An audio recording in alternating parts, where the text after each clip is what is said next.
Pasti Allah tidak sedang iseng, tidak sedang saya coba anak ini kalau tak bikin patah hati kayak gimana. Pasti tidak sekedar itu. Pasti Allah ingin sesuatu yang lebih besar dan lebih penting dari itu. Bacalah kesedihanmu, dengarkan pesannya, carilah mutiara-mutiara di baliknya, terus lahirlah kembali jadi sosok yang baru yang lebih tangguh. Banyak yang tanya ke saya, caranya biar hati tenang itu apa sih, Pak? Dalam penderitaan. Maulana Rumi juga pesan pada kita, rasa sakit yang kamu rasakan ini adalah membawa pesan. Dengarkan mereka. Jadi ini latihanlah mendengarkan lukamu sendiri. Latihanlah memahami pesan yang dibawa oleh kesedihan dan dukamu. Maka jangan terlalu hanyut emosional oleh pengalaman pahit yang kamu miliki, tapi coba dengarkan ada pesan apa, ada hikmah apa yang bisa kamu raih. Yo karena yang pesan ini Maulana Rumi, yo berarti perhatikan dia memberitahumu apa dalam rangka meningkatkan kedekatanmu kepada Allah, dalam rangka menghidupkan cintamu kepada Allah. Peristiwa pahit apapun coba kamu dengarkan. Dia membawamu pesan apa, membawakanmu pesan apa yang itu membuatmu tambah dekat pada Allah. Jadi pesan yang arahnya ke sana. Dengarkan. Karena ketika Allah menetapkan sesuatu, pasti tidak ada yang sia-sia. Termasuk menetapkan patah hatimu. Pasti Allah tidak sedang iseng, tidak sedang saya coba anak ini kalau tak bikin patah hati kayak gimana. Pasti tidak sekedar itu. Pasti Allah ingin sesuatu yang lebih besar dan lebih penting dari itu. Maka penting kita mampu membaca luka, mendengarkan patah hati. Ayat itu kan tidak hanya ayat tertulis, tapi juga ayat-ayat kauniyah. Patah hatimu dan lukamu itu ayat-ayat Allah juga. Coba dengarkan pesannya dari situ.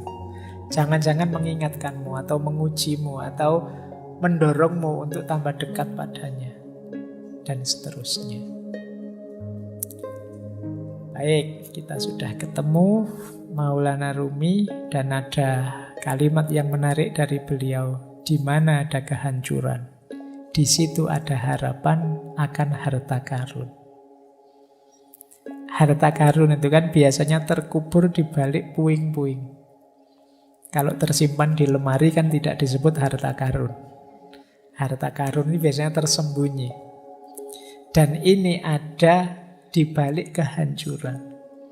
Maka temukan mutiara-mutiara, temukan harta-harta di balik kesedihanmu, di balik kehancuranmu. Pasti banyak kalau kamu jeli mencarinya. Jadi ini lanjutan dari quotes yang tadi ya. Jadi, dengarkanlah dan cermatilah. Insya Allah kamu akan ketemu harta karun yang di situ kamu akan bangkit kembali, lahir kembali, jadi sosok yang lebih kuat, lebih hebat dari sebelumnya. Jadi ini pesan dari beliau. Di mana ada kehancuran, di situ ada harapan akan harta karun. Jadi jangan terlalu lama nangis-nangis sedihnya. Beri waktu tersendiri, tapi kemudian segera move on. Bacalah kesedihanmu, dengarkan pesannya, carilah mutiara-mutiara di baliknya, terus lahirlah kembali jadi sosok yang baru yang lebih tangguh. Ini yang diinginkan oleh Maulana Jalaluddin Rumi. Baik. Nah, ini tadi hubungannya dengan kesepian ya. Memang kalau kita sedang sakit, kita sedang sedih itu perlu teman. Tapi seandainya tidak ada teman dan kamu merasa sendirian, jangan merasa kesepian. Seluruh alam semesta ada dalam dirimu. Kalau sekedar ingin cerita, ingin curhat, dalam dirimu lengkap. Ada komponen alam semesta. Jangan merasa sendiri. Wong kamu itu sendirian saja sebenarnya kan sangat rame. Kalau tidak percaya, kalau kamu di kamar sendirian itu kan, ya memang suaranya tidak ada, wong kamu tidak ngobrol. Tapi pikiranmu kan riuhnya luar biasa. Ramenya luar biasa. Kalau sekarang kadang-kadang tidak hanya pikirannya, mulutnya juga rame, apalagi kalau pas main game. Ya, kamu marah-marah sendiri, mesuh-mesuh dewe, ngamuk-ngamuk dewe. Apalagi pikiranmu. Pikiranmu itu kan tidak pernah diam. Ketika kamu sadar, ya pikiranmu bunyi terus tentang apa saja. Kamu sebenarnya ramai, jadi tidak perlu merasa kesepian. Seandainya kok dalam kesedihanmu kamu tidak menemukan teman, engkau sendiri cukup. Jangan merasa kesepian. Alam semesta ada dalam dirimu. Nah, ada kalimat menarik dari Rumi yang beliau sampaikan tadi mungkin berat. Engkau yang sedang sedih mungkin sulit, tapi I know you are tired, but come, this is the way. Aku tahu engkau mungkin sangat lelah. Berat sekali melaksanakan yang dipesankan tadi. Tapi memang inilah jalannya. Jadi inilah jalan yang berlawanan dengan jalur menuju keputusasaan.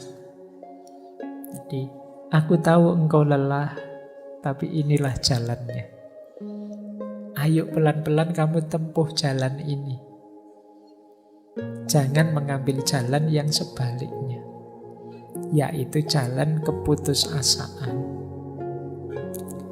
Baik, ini dipesankan tadi ya. Sejak awal tadi kan sudah ada banyak tips-tips untuk kita bisa mengatasi rasa sedih dan hati kita yang patah tadi.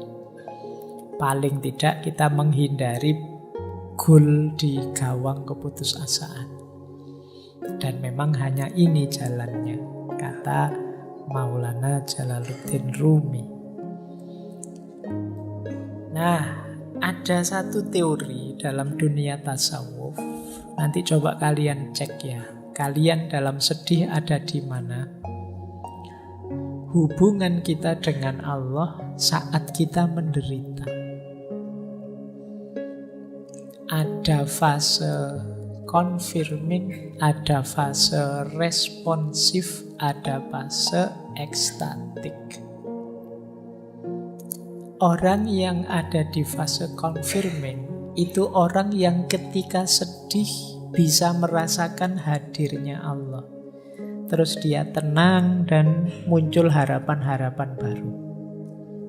Nah, ini ada level paling rendah ya tentu saja yang tidak ingat Allah.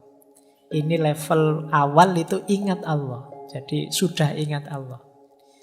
Ingat Allah saja itu akan menenangkanmu. Memunculkan optimisme baru. Sebuntu apapun jalanku, aku masih punya Allah ternyata. Harapanmu muncul. Ada fase lebih dalam lagi. Tidak sekedar sadar hadirnya Allah, tapi sadar dekatnya Allah dan baiknya Allah. Ini lebih besar lagi kegembiraan dan optimismemu. Allah kan selalu mengabulkan doa-doa kita, permohonan kita, permintaan kita. Allah selalu sayang dengan kita. Allah itu tidak pernah tidak baik kepada kita.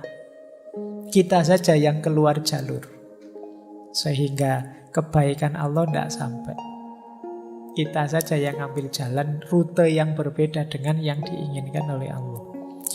Ini fase kedua, namanya fase responsif. Ada fase ketiga lebih dalam lagi. Di fase ketiga ini kita tidak sekedar merasa dekat dan Allah itu baik, tapi kita sudah intim sama sekali. Kita sudah sangat cinta dengan Allah, sehingga apapun yang diberikan oleh Allah, apakah itu pahit ataukah manis, tidak masalah. Ini namanya fase ekstatik.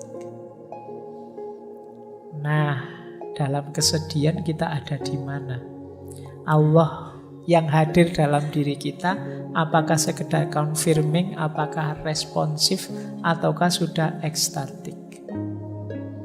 Orang yang sudah bisa menikmati kebersamaan dengan Allah adanya di level ekstatik.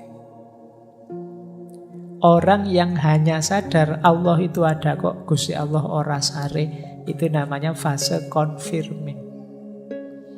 Orang yang sadar bahwa Allah itu tidak sekedar hadir, tapi dia maha baik dan akan mengabulkan semua doa kita, namanya fase responsif. Nah, teman-teman coba dicermati kehadiran Allah dalam diri kita itu seperti apa. Pandangan kita tentang keberadaannya Allah itu ada di mana. Itu menunjukkan level kedekatan dan level hubungan kita dengan Allah. Baik, kita akhiri dengan beberapa tips. Kalau ini agak praktis ya, kalau yang tadi filosofis. Banyak yang tanya ke saya, caranya biar hati tenang itu apa sih, Pak? Dalam penderitaan. Ini saya ambilkan langsung dari beberapa ayat ya. Biar ini seperti ngaji beneran. Ada Al-Qur'annya. Segala apapun dirimu, coba kamu rujuk ayat-ayat ini. Mungkin kamu bisa lebih tenang. Yang pertama surat Al-Insyirah. Ayat 5 sampai ayat 6.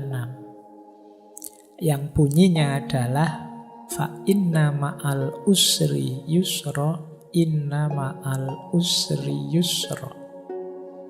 Maka sesungguhnya bersama kesulitan itu ada kemudahan. Sesungguhnya bersama kesulitan ada kemudahan. Sesulit apapun hidupmu, sepahit apapun pengalamanmu, tidak usah khawatir. Pasti ada kemudahan. Bahkan ada penafsir, ada mufasir yang mengartikan setiap ada satu kesulitan, Allah akan memberikan 2 kemudahan. Ini kan diulang 2 kali. Fa inna ma'al usri yusra, inna ma'al usri yusra. Jadi yang pertama, kamu ingat-ingat ini. Allah sendiri yang menjanjikan. Sesungguhnya bersama kesulitan ada kemudahan. Maka jangan putus asa. Pasti ada jalannya, pasti ada kemudahan.